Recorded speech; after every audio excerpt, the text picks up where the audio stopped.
ከትዳር ውጭ መውለድ በጣም ብዙ መውለድ እንደዚህ በጣም የተለመደ ነው። አሁን ያ ኦብቪየስ የሚባለው የታክሲ ሹፌሩ ሲነግረኝ እሱን እንኳን 3 ልጆች አሉኝ አለ እና ግን አሁን ትልቁ ልጁ 19 አመቱ ነው፣ የመጨረሻ ልጁ ደግሞ 11 አመቱ ነው እና ግን የዛሬ 8 አመት እንደዚህ ደግሞ ሌላ ልጅ ወለድኩኝ አለ። ለስራ ቦታ ሌላ ሹፌር ነበረ፣ ሌላ ቦታ ሲሄድ ወለድኩና ምን አደረክ ከዛ ምን ነገርካት ለሚስት አልኩት።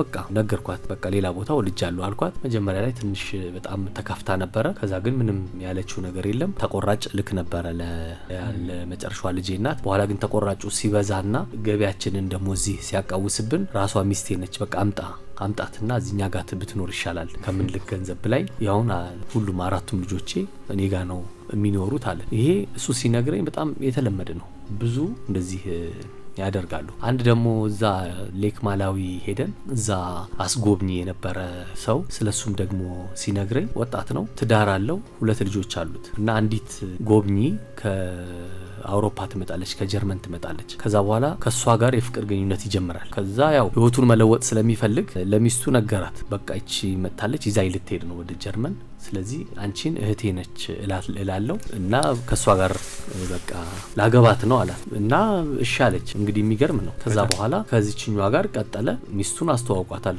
እህቴ ናት ብሎ ልጆች አሏት፣ የእህቴ ልጆች ናቸው ብሎ ከዛ ወደ ጀርመን ሄዶ እዛ ደግሞ 2 ልጆች ወለደ ከሷ ጋር። ከዛ ወልዶ ተመልሶ መጣ ለረፍት። ልጆቻቸውን ይዘው እዚህ እንደመጡ እንግዲህ እሱ እንደሚነግረኝ የሰፈር ምቀኞች በሷ ጋር ነገሯት ለሷ ለነጯ ማለት ነው።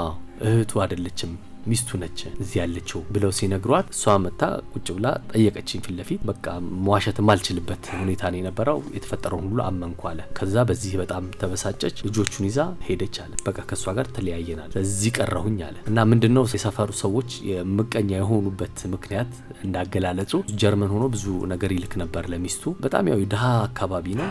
እሷ የተሻለ ኑሮ ነበራት ከዛ ከሚላከው ነገር፣ ቤቷን አሳድሳለች የመሳሰለው እና እዚህ ጎረቤቶቿ ደስተኛ አልነበሩም በሷ የኑሮ መለወጥ። እኛ ደህይተን እሷ እንደዚህ ያደረገች በሚል ያናደረጉ። በኋላ ላይ ያው ጉድ ወጣ፣ እሱም እዛው ቀረ። አሁን ኑሮ የተሻለ ነው። እሱ አሁን እዛ አካባቢ መኪና አለው፣ ያስጎብኚዎች እንደዚህ የሚያመላለስበት ሬስቶራንት ነገርም አለው። ግን ያው በእንደዚህ አይነት ሁኔታ የመጣ ነው፣ የተለመደ ነው ልላችሁ ነው። ይሄ ከትዳር ውጪ እንደዚህ ማድረግ እንደ ብርቅ የሚታይ ነገር አይደለም። በረራ ኢትዮፒካ ሊንክ